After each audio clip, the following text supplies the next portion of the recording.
How are you guys today? Doing all right. It's good to see everybody. We've got a little bit more people coming back from the summer now, so it's good to see some new faces as well as some old faces. Glad you guys are here with us. My name's Carter, and I'm one of the pastors here at Redemption Church, so if we haven't met, I'd love to meet you before you leave today. But we're going to go ahead and be in Luke chapter 21, verses 1 through 4, and Psalm 16 today. So 2 spots in the Bible. If you want to turn to those and find them in your Bible or find them on your Bible app, we'll have them up on the screens for you as well if you need them. But while you're turning there and while you're thinking in that direction, I want to go ahead and just ask you a question to start off, get your mind going today. I want to ask you this: are you happy?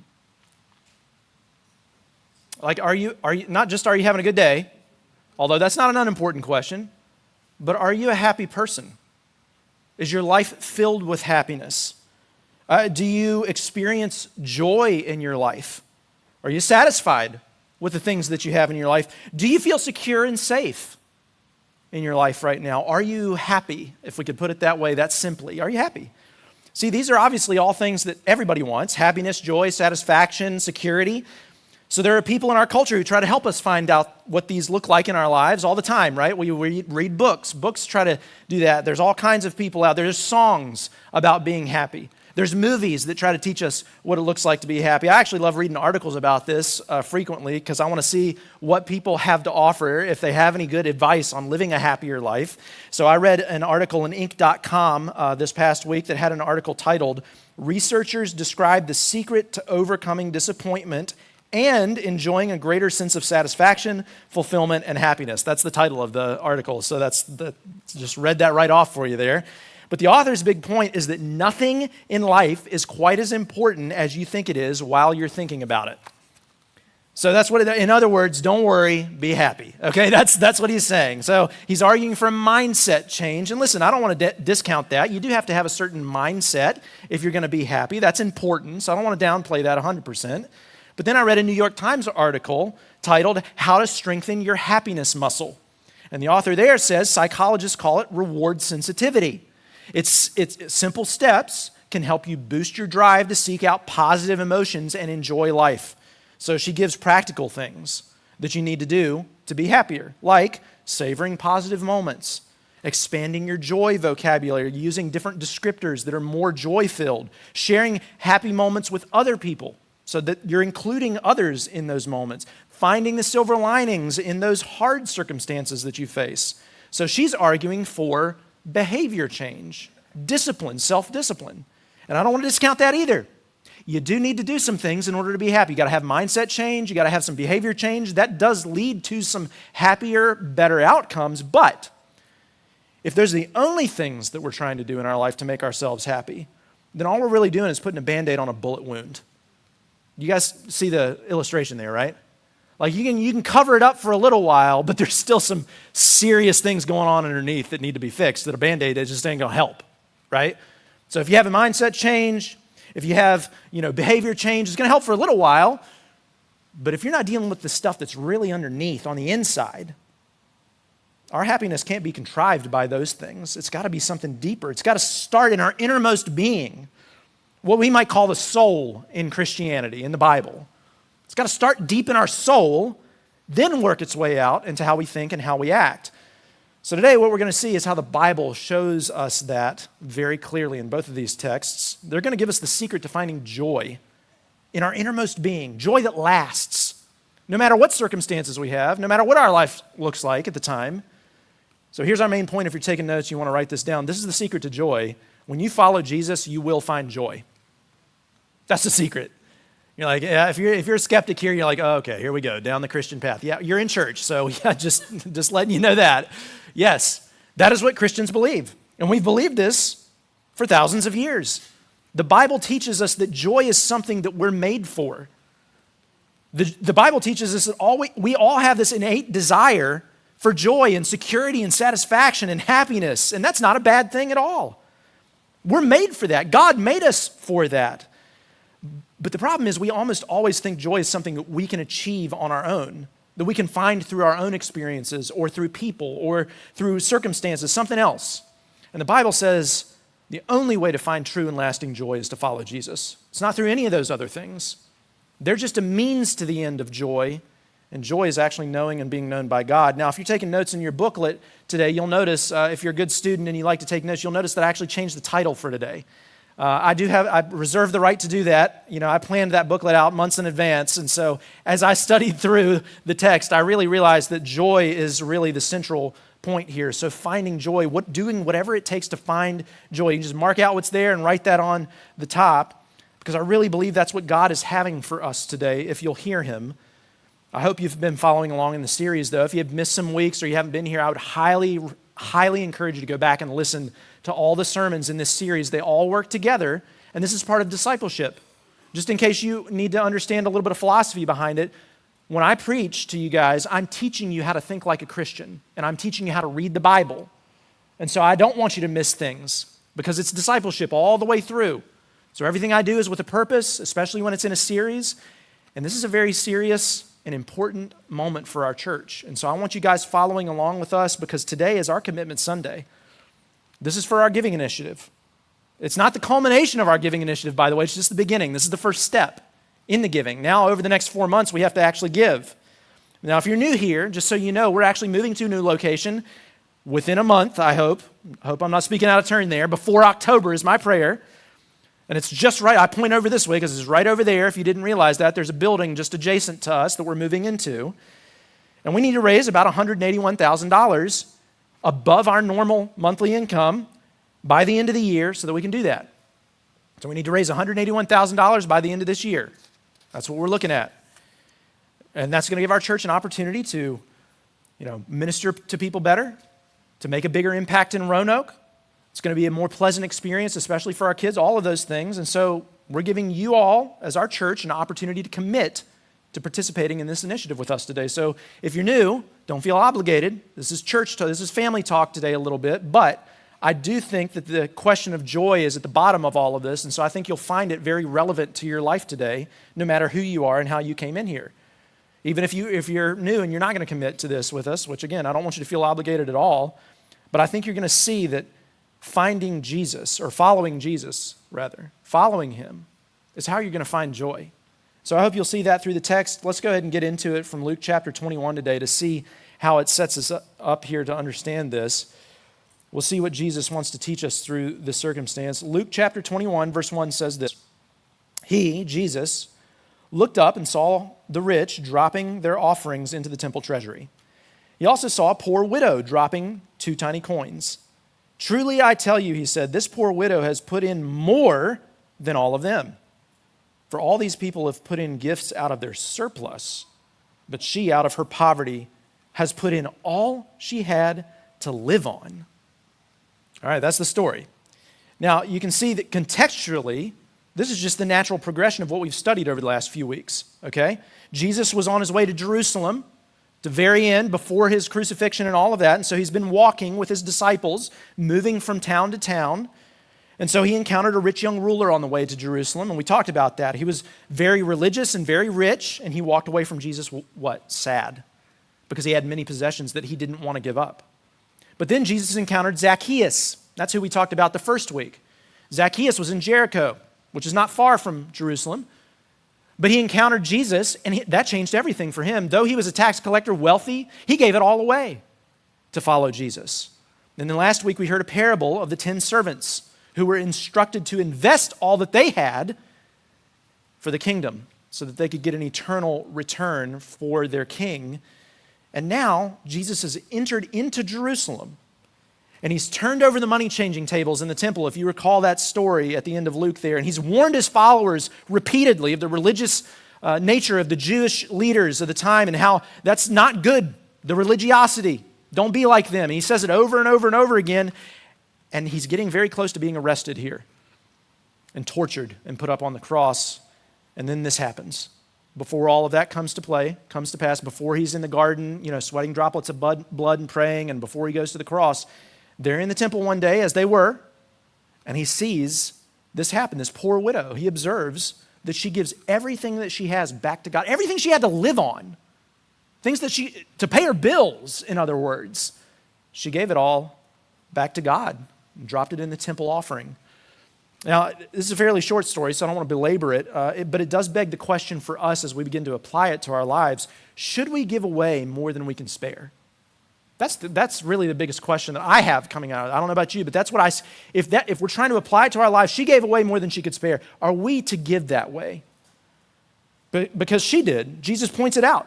That's what he commends her for. He commends her literally for doing that. He said, this poor widow has put in more than all of them. In other words, he's acknowledging that her sacrifice, because she gave what she had to live on, was greater than the sacrifice of the rich people, because it wasn't really a sacrifice at all to them. They gave out of their surplus.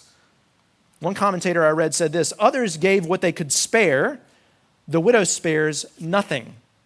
Others gave from their surplus. The widow gives from her need, all she had to live on. She gave extravagantly, really. If we could just put a term on, she was giving above and beyond, more than she could spare. She gave extravagantly. And we might think, well, isn't that unwise? What a fool. She's giving away her money. She's to pay her bills. She has to pay her bills, right? And of course, I think there's sense in that. We need to pay our bills, yes. But the bigger question we need to ask here is, why would she do this? Like, why? Why did she feel compelled to give away all she had to live on? Like, what was her motivation here, in other words? And that's why I want to look at Psalm 16 together. Because in this psalm, King David has a deep motivation for joy in his innermost being. He really believes that everything he has been given is from God. He really trusts God with his entire life.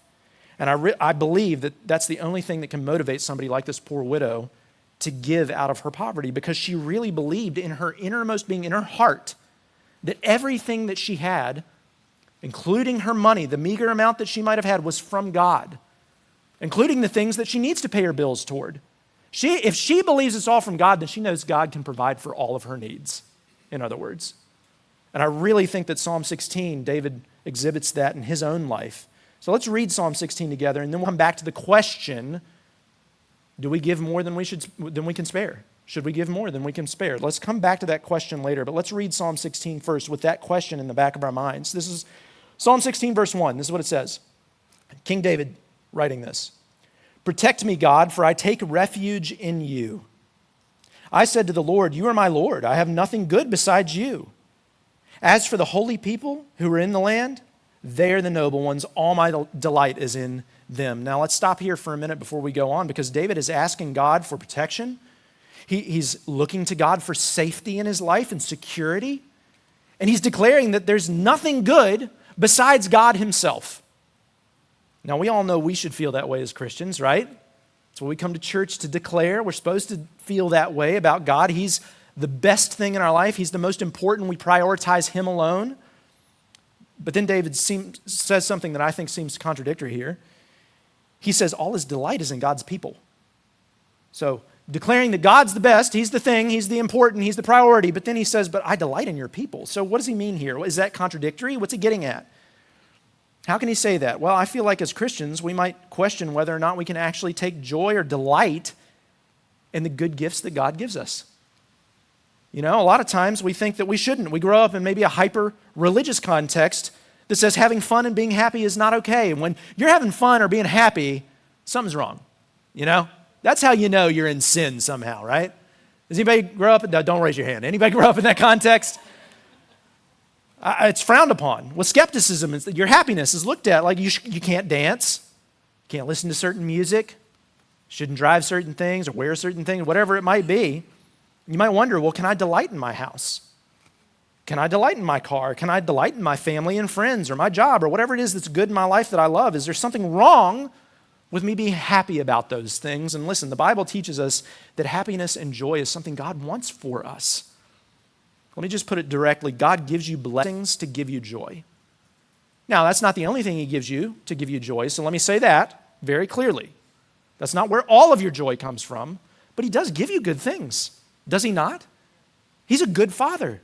He wants to give you good things in your life. He loves you, so he blesses you because of his love. You know, one of the most direct ways that we experience his joy is through the good blessings that we have in our life.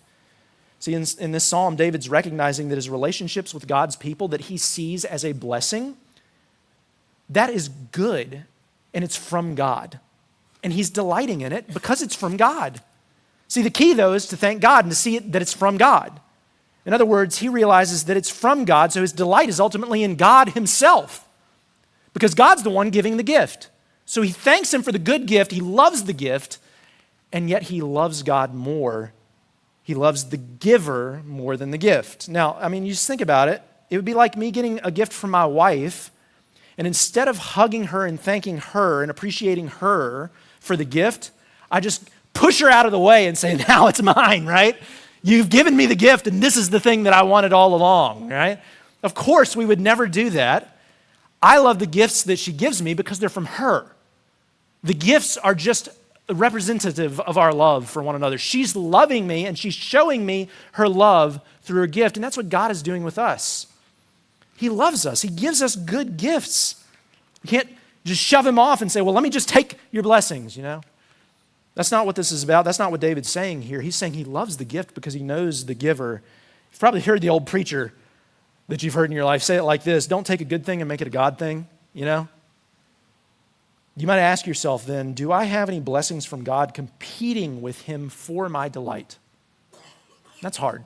That's a hard question to ask. Do I have any blessings from God competing with him for my delight?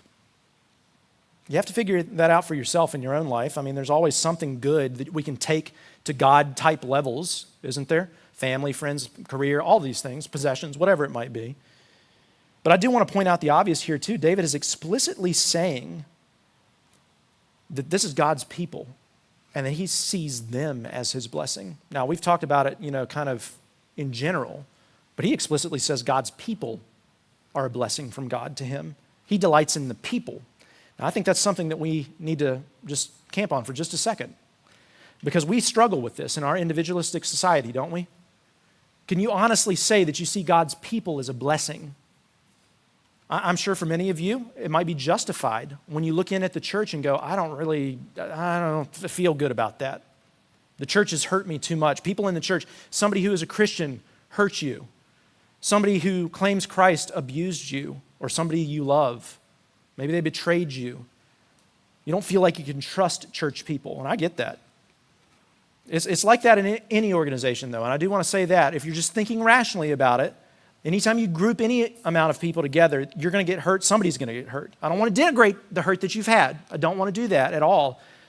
But when you get imperfect people together in any scenario, in any kind of relationship, a job, family, any other organization you can think of, somebody will eventually get hurt.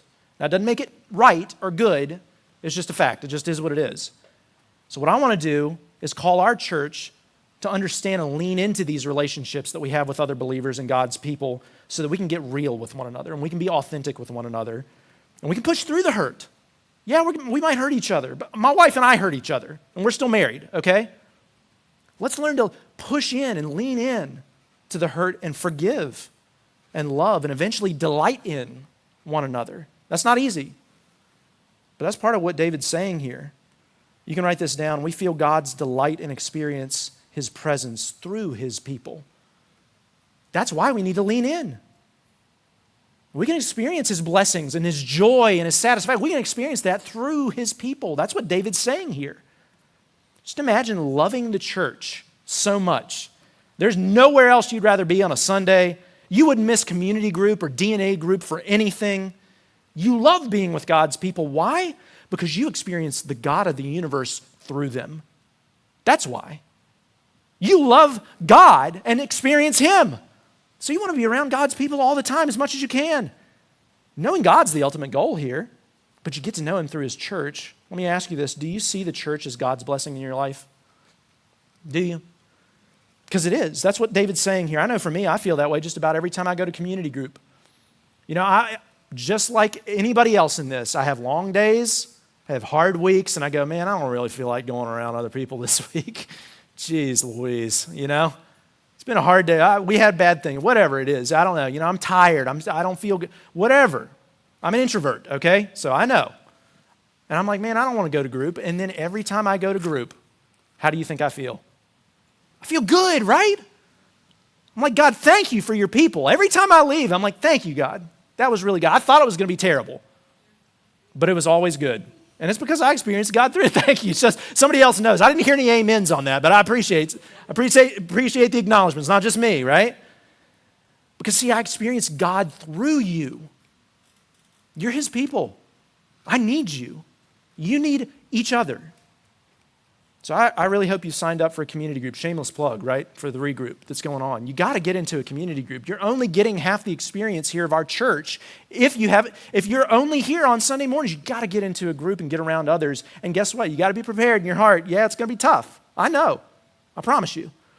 But man, it's going to be worth it because you're going to experience God in a way maybe you haven't in a long time or ever have. Get around his people. But let's keep going. Verse 4, the sorrows of those who take another god for themselves will multiply. This is David continuing on.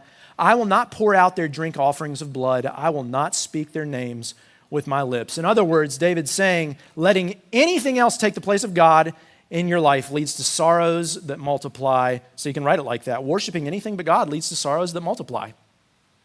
Anything, worshiping anything other than God, not putting him in that place of priority in your life and putting something else there, always leads to sorrow. It always gets worse and worse and worse over time. David won't even speak the names of those gods, he says. I won't even touch it, man. I'm going to stay away from them, much less, I'm not going to worship them. I'm just not even going to go around those things. He steers clear of all of that because he knows what the end of worshiping something else is. It's sorrow. And worship is simply what you ascribe worth to in your life. You're giving worth to something in your life. So we can worship all kinds of things. Sports teams, video games, politics and politicians, children, career, whatever it is. Whatever we deem most important and most valuable in our lives that really affects our lives the most, David says to steer clear of those things as being your priority. Steer clear of making those God. They're taking your affections away from delighting in God. Steer clear of that. Don't do that. Now, I'm not saying don't ever see your children again if that's a struggle for you, right? You don't want to do that. Steer clear in your heart of making them your delight. I mean, I want to delight in them like I delight in you all as God's people because I know that they're from God. God's the ultimate reason here that I have my children. So I see him as a gift that I do take joy in, but it's because it's from God. I have to constantly go there in my mind, and I got to flee from everything else. Unfortunately, I don't think that we always do that, and I don't think that we believe this sometimes. We don't believe that whatever we're chasing after other than God causes sorrows to multiply in our lives, because if we did, we'd run from them. Anytime you see something with negative outcomes in your life, don't you just, I'm not doing that, right? You steer clear.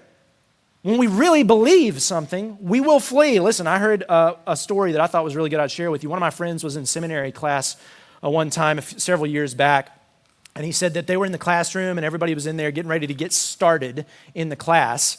So it hadn't started yet. People were taking their seats, and a husband and a wife walked in, and when they walked in, she just turned around dramatically.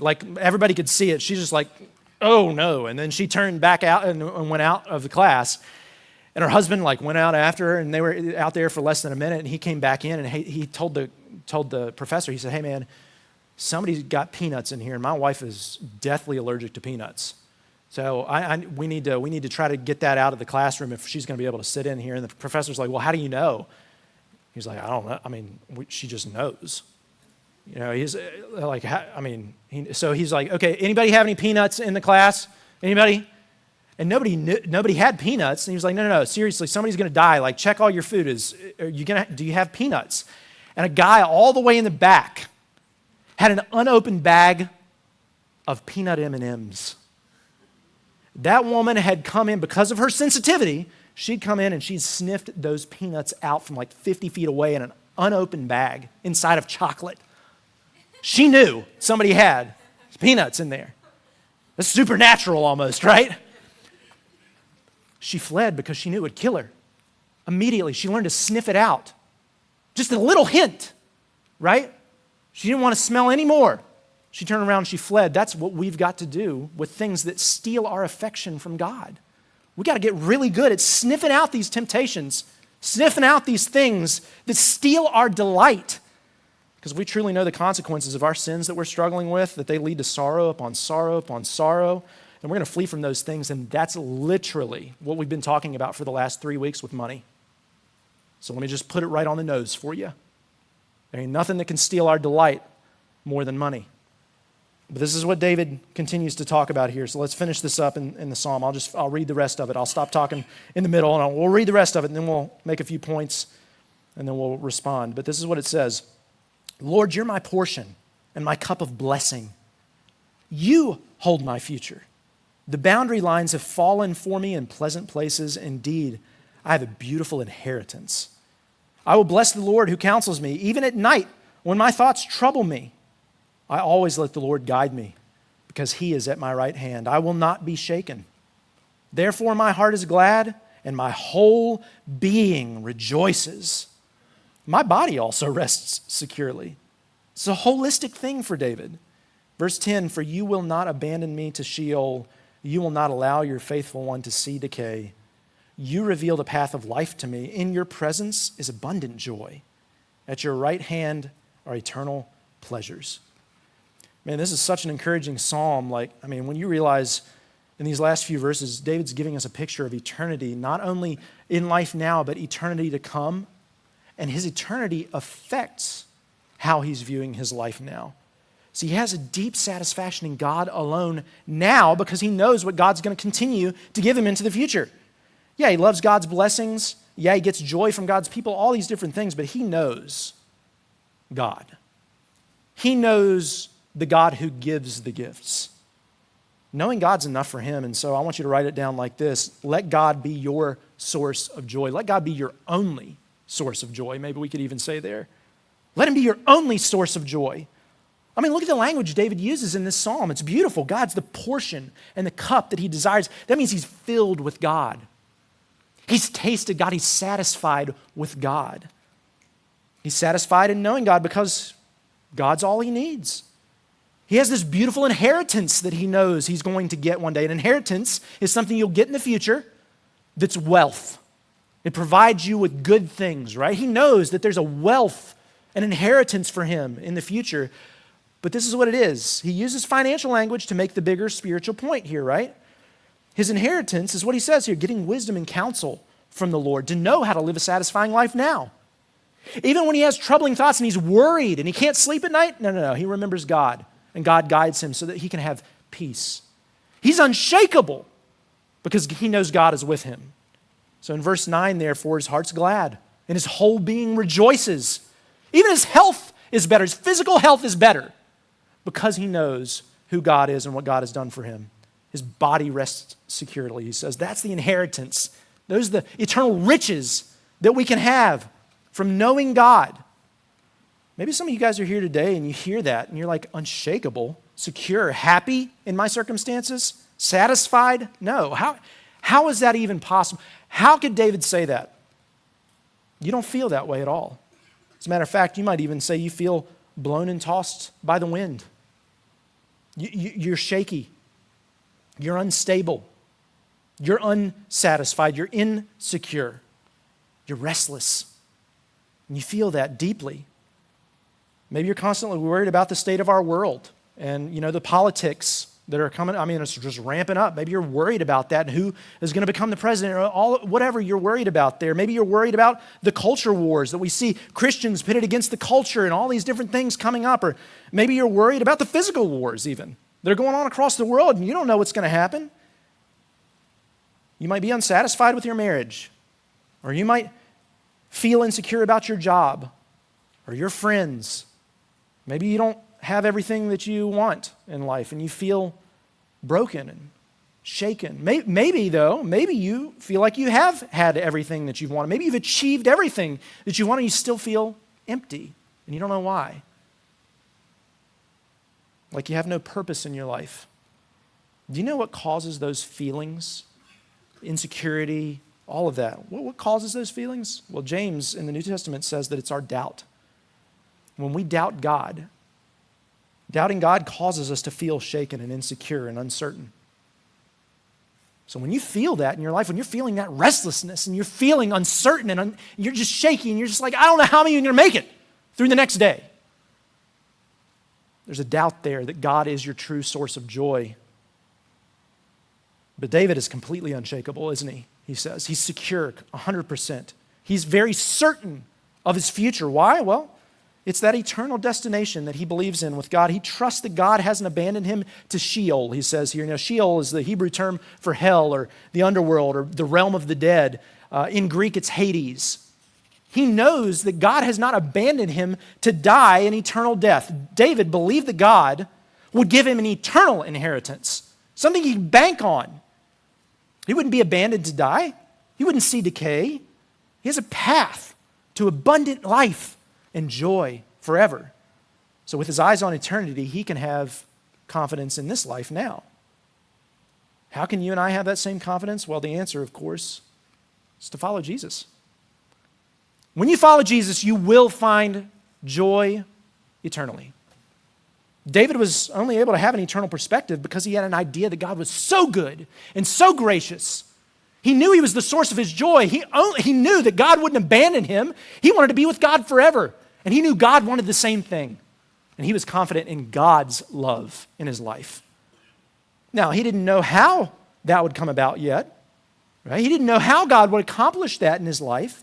But he presumed on God's faithfulness and love and kindness, even here, before Jesus ever came into the world. But see, in the New Testament, Peter actually explains this to a large crowd of Jews gathered in Acts chapter 2 right after Pentecost. So if you remember, the Holy Spirit comes down at Pentecost and then the disciples go out and they start preaching. And Peter goes out and he preaches to this crowd. And he actually quotes this very psalm, Psalm 16. And this is what he said. I could try to explain it to you, but I think he just does a better job. So I'm going to quote it at length. This is what he said in Acts chapter 2. Fellow Israelites, listen to these words. This Jesus of Nazareth was a man attested to you by God with miracles and wonders and signs that God did among you through him, just as you yourselves know. In other words, you saw it, guys. You saw him do this. Though he was delivered up according to God's determined plan and foreknowledge, you used lawless people to nail him to a cross and kill him. But God raised him up, ending the pains of death, because it was not possible for him to be held by death. For David says of him, and this is where he quotes it, I saw the Lord ever before me, because he is at my right hand. I will not be shaken. Therefore, my heart is glad and my tongue rejoices. Moreover, my flesh will rest in hope, because you will not abandon me in Hades or allow your Holy One to see decay. You have revealed the paths of life to me. You will fill me with gladness in your presence. And this is Peter continuing on. He says, brothers and sisters, I can confidently speak to you about the patriarch David. He is both dead and buried, and his tomb is with us to this day. In other words, this dude's dead. He wasn't talking about himself. Since he was a prophet, he knew that God had sworn an oath to him to seat one of his descendants on his throne. Seeing what was to come, he spoke concerning the resurrection of the Messiah. He was not abandoned in Hades, and his flesh did not experience decay. God has raised this Jesus. We are all witnesses of this. Therefore, let all the house of Israel know with certainty, let them know with certainty that God has made this Jesus, whom you crucified, both Lord and Messiah. Boom, mic drop moment for Peter, right? How can we have certainty? God sent Jesus into the world for us. That's how we have certainty of God's love. That's how we can have certainty of his joy, of the eternal inheritance that he wants to give us. Jesus is the source of our eternal peace and security. That's how. His life was perfect before God. See, when David said that he wouldn't ultimately allow his faithful one or his holy one to decay, he wasn't talking about David. David wasn't talking about himself. We're not perfectly faithful. We're like David. We're not perfectly faithful. We're not holy. He was talking about Jesus on our behalf. Jesus in our place. Jesus was the only perfectly faithful one, and instead of the path to life, he took the path to death. And he carried his own cross up on that old hill called Calvary, and he died on that hill for you and for me. Yet this isn't where our certainty comes, because if he'd have died and stayed dead, what good would it be? He didn't stay dead. He rose on day 3. Yes, I rhymed all of that. Listen, that's the beauty of the gospel. That's the ultimate source of our joy and security and peace and hope, because death has been defeated for us through Jesus. We don't have to die. Jesus went first in the resurrection so that one day when we're at God's right hand in his presence, we get to experience those eternal pleasures of joy and happiness and satisfaction and security forever. And that begins now because we know that our eternity is secure. Here's an easy way to remember what Jesus has done for us. I wore it for you today. I've already said it once. 4 easy words. Jesus in my place. Jesus took your place. You deserve death. Yes. That's the hard part of the gospel. We deserve death. I explained that maybe at length last week. Because we've rebelled against God. We've said we can find joy in other things to God. The God of the universe who created us, we've said, no, I don't want you. I want the gifts, right? Deserves death. And yet, he didn't give us death. He sent Jesus as a gift to us. He gave us Jesus so that we could be made right with him. Be with him not only in this life, but for eternity to come. And see, our money represents our ability to choose to follow God or not, and that's why we've been talking about this. You might be wondering, like, why are we talking about this in a giving initiative or something like that, you know? Well, we're talking about it because our money represents what we love the most. We talked about it a few weeks. It masters us unlike other things can. Your money masters you. I hope you realize that, unless you're fighting against it. Unless you have a bigger master in your heart and in your life. So Jesus talks about money so much. I mean, read through these chapters. Go back and read through Luke and these chapters leading up to the cross. Write down and mark how many times he talks about money or uses money to talk about eternity. It's striking. It's very, very sobering, especially for those of us in America who have money. So money represents our autonomy, right? We can do whatever we want. The more money we have, we can act like God in our lives. We can try to satisfy ourselves. We can buy power. We can buy relationships. We can buy whatever we need if we have more money. Money does that. Money actually makes us think that we can be God. Jesus tells us that it can't do that in our lives. It can only do it for so long. So if we've given our lives over to Jesus, then we have to be willing to give over our money to him as well, because it's part of our life. So, do we need to give more than we can spare? Let's come back to the question. Yes, we do. But it's not just more than we can spare, it's everything. We need to be willing to give everything to Jesus. We need to invest everything now into God's kingdom for eternity. Everything. That's the whole point of the parable that we heard last week. Invest everything you have for the kingdom. That's the whole point of Zacchaeus' story. Give it all away for the sake of following Jesus. That's the point of the religious ruler's story, who wasn't willing to give it all away to follow Jesus. We can't hold anything back. That's the point. How can we hold something back to the God of the universe who's not only created us, but loved us when we didn't deserve it? We can't hold anything back. Jesus didn't hold anything back for us. It's not like he tithed his blood like a little tax and said, here, have some of me. He gave all of himself, right?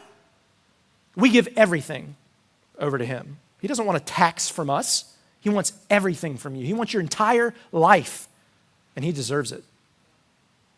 But the thing is, it's so good because it provides that joy that you've been looking for.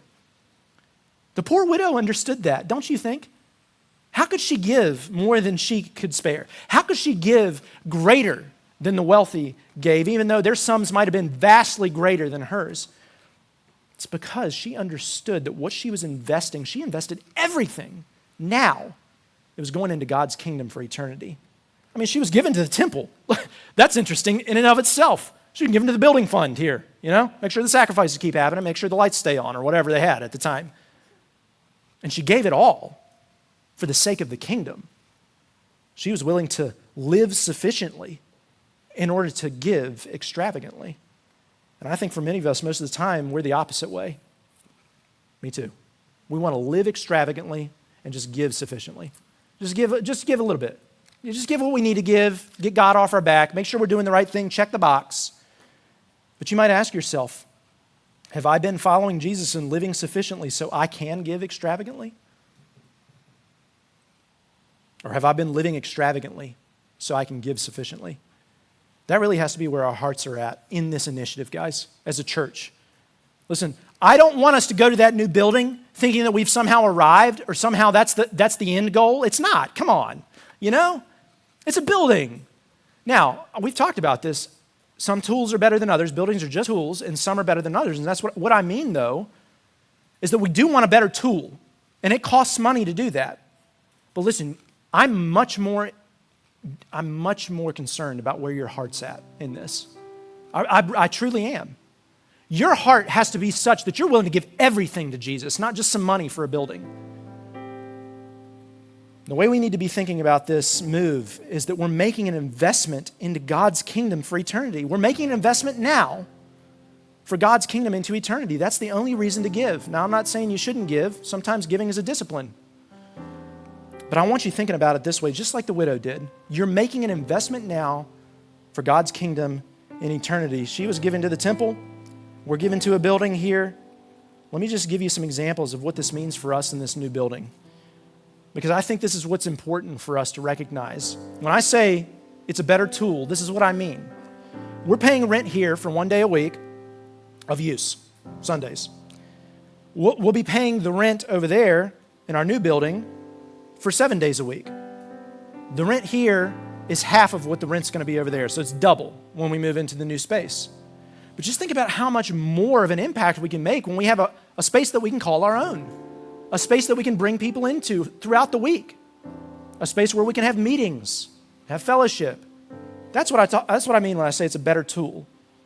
It opens so many doors for people, but also the quality of the space. And we've talked about this. I don't want to denigrate the fact that we have a great space God's provided for us here for a time. But man, just think about how that bright lobby over there is going to be so much better for building relationships with people in the church. That bright and big worship space is going to be so much better for building our relationship with God as we worship Him with one another. Man, but especially that kids space is going to be so much better for our kids to hear the gospel and grow up following Jesus. I don't want to be dramatic, but there have been kids who've gone down into this space and they've turned right back around and didn't want to be in there because of how gross it is. I'm not trying to be dramatic about that. That's just a fact. There should be nothing offensive in this place except for the gospel, especially the place that we meet. Now, we might not see it in here because this is a big enough room. We could keep expanding in here, although it is a little dingy and gross sometimes, right? But that kids' space needs to change, especially if you want to see our kids raised in the... Listen, I want my kids to be able to invite people in and for those people to go, this place is great. The people are great. The space is great. I don't want anything to turn them off so that they can hear the gospel that they need a Savior, that they're going to go to hell if they don't follow Jesus. That is offensive. I don't want anything else to be offensive.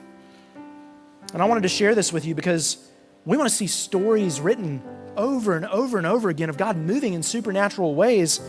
And it's starting in my own family. So I wanted to share that both my daughters were baptized right around this time, actually, last year. They were baptized here. And that was the first step of obedience for them in their walk with Jesus. They've grown up in church, but we saw signs that it was time for them to start following Jesus. And they said they wanted to get baptized and do that. And so that was the first step for them. And we've been trying to help them grow, learn what it looks like to follow Him. And one of the things we've been talking about over the last year is sharing their faith with others. What does it look like to share Jesus, to invite them into a relationship with Jesus? What does that look like? How do you introduce Jesus to somebody else? And so that came up a few weeks ago with my oldest daughter, Evelyn, and she and I were talking, and I said, when you go back to school, do you have anybody in mind that you might want to share with? And she does. She has a friend that she's had spiritual conversations with before. They're in 5th grade. Last year in 4th grade, they were having spiritual conversations out on the playground. And she said, yeah, I've talked to her about some spiritual things before. I want to share Jesus with her. Great. How would you do it if you're going to share? Well, I don't know. And then she started to try to figure it out on the fly. And I said, well, I just gave her a simple answer. You can just say that Jesus makes us right with God who created us. God wants to know us, and He sent Jesus so that we can know Him, that kind of thing. And it was just, it was a simple answer. I planned on continuing the conversation, but I could see that it got her wheels turning. She was like, that's not good enough, Dad, right? Got to have something better than that, okay? But I saw her wheels turning. Unbeknownst to us, she comes to church last week, as a matter of fact, and come out of church, and she's super excited to talk to me. If you know, she just butts right in. If I'm talking to somebody else, doesn't matter. She butts right in. She said, hey. She shows me this little booklet that they made in kids last week. And this booklet is a way to share the gospel with people. And it has Jesus as the ruler of creation. And then it has an X for us sinning. And it has Jesus giving His life to make us right with God. And then it has the part where you need to respond. She said, I'm going to give this to my friend. And I said, that's great, but you need to walk her through it so she understands, okay? She's not up to the lingo here like you are. You need to help her understand. She's like, okay, good. Now, I want that kind of story to happen with your kids over and over and over again. And I want that kind of story to be the story that marks our church every week. I want her to bring her friend, and I want her friend to get saved here at this church, and I want her whole family to get saved, and I want her whole class to get saved, and I want her whole school to get saved, okay? That's what I want to see happen. But that takes faithfulness. That takes generosity. I want you to think about it like this. Somebody had to be generous to move their life here to start this church 4 years ago. A group of people were generous enough to give up everything they had, their life in Greensboro, to come here and start this church. And then there's a whole nother group of people behind them that you will never know and never meet until heaven, who gave their money to get us here. You don't know any of them, but they gave generously. $250,000, how much we had to raise to get here. They gave so that you could hear the gospel today, and so that other people that you bring to this church could hear the gospel. Their generosity fueled this mission. That's what I'm talking about, and that's what Jesus is saying here. When we give our money and we invest it into the kingdom, that's what he's talking about. Those people who gave to this church plant, they'll never see the return until heaven.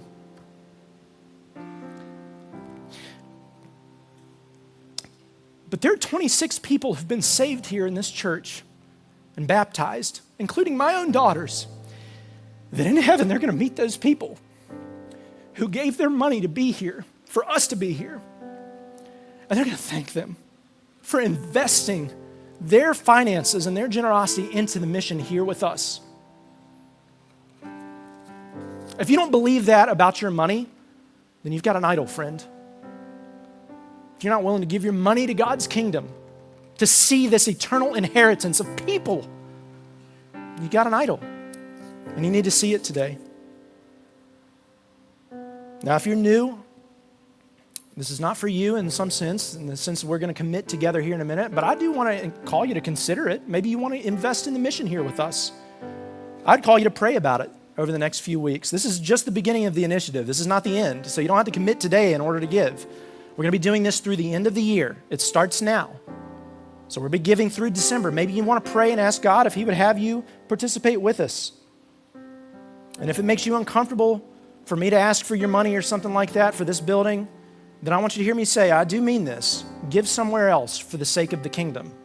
But if you can't give anywhere, then you've got a problem. It's between you and God, not between me or church people or whatever it is. If you can't give to God's kingdom, invest in his kingdom now for the sake of his kingdom in eternity, you've got the problem, and I want you to see that today. But listen, if you do find value in the mission here, then I would ask that you consider committing, especially if you're a member here and this is your church home. We're going to commit together today to give. And the last thing I'll say before we respond is, listen, if somebody that you love was kidnapped and you knew that the only way to get them back was to give a ransom and to give an amount of money to purchase their freedom, wouldn't you do that? Of course you would. We would all do that. If my child was taken and the person was asking for money, I would give them anything to get that child back. And listen, that is what God is saying about our money in this world. Jesus is making the correlation for us in the Bible. I challenge you. If you have a question about that, I challenge you. We'll talk about it, and I'll be very kind. I'm not going to talk down to you. I'm not going to be ugly. I want you to know that. But if you have a problem with me saying that, there's a correlation between the money that we give and the salvations that we'll see. That's what we've been talking about for the last 4 weeks. The reason I'm unashamed to talk about money is because I believe that wholeheartedly. And I would love to explain that to you if you're struggling with this in your life. But I really believe it's a faith issue. Giving your money is a faith issue. The more people we see give here, the more salvations we'll see over time. Your generosity is a part of that, and mine is too. So what are we willing to give to see that happen? Now, I'm going to lead you in this. So what I'm going to do is I'm going to pray. My wife and I are going to write down on this card what we're committing to, and we're going to lay it down, and I want to be the first one to do it because I want to lead you in. I want you to know I give back my income to our church as well. Not all of it, obviously, but I give back because I believe in the mission. I'm investing in the mission.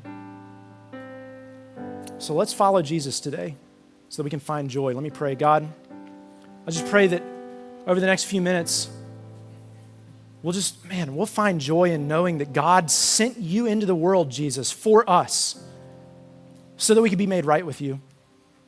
God, I just pray that our church would commit to give in the ways that they can. Nobody's asking for specific amounts. Nobody's asking that, I'm not going to look at anything. I'm not going to judge anybody. But God, I pray that you will move in their heart to trust you in this. God, help us. I really believe that if we trust you with all of our heart, you'll move in supernatural ways. As we've already seen you do this year, God. You saved 10, 11 people in our church. God, I pray for more. And I pray for more in the new building as we go there, and it's a more effective tool to reach people and impact the Roanoke Valley. But God, I pray that you'll help our hearts today more than anything. Help us to worship you in our giving today as we commit to what we want to give. I pray this in Jesus' name. Amen. Thanks so much for listening with us today. We hope that it was an encouragement to you.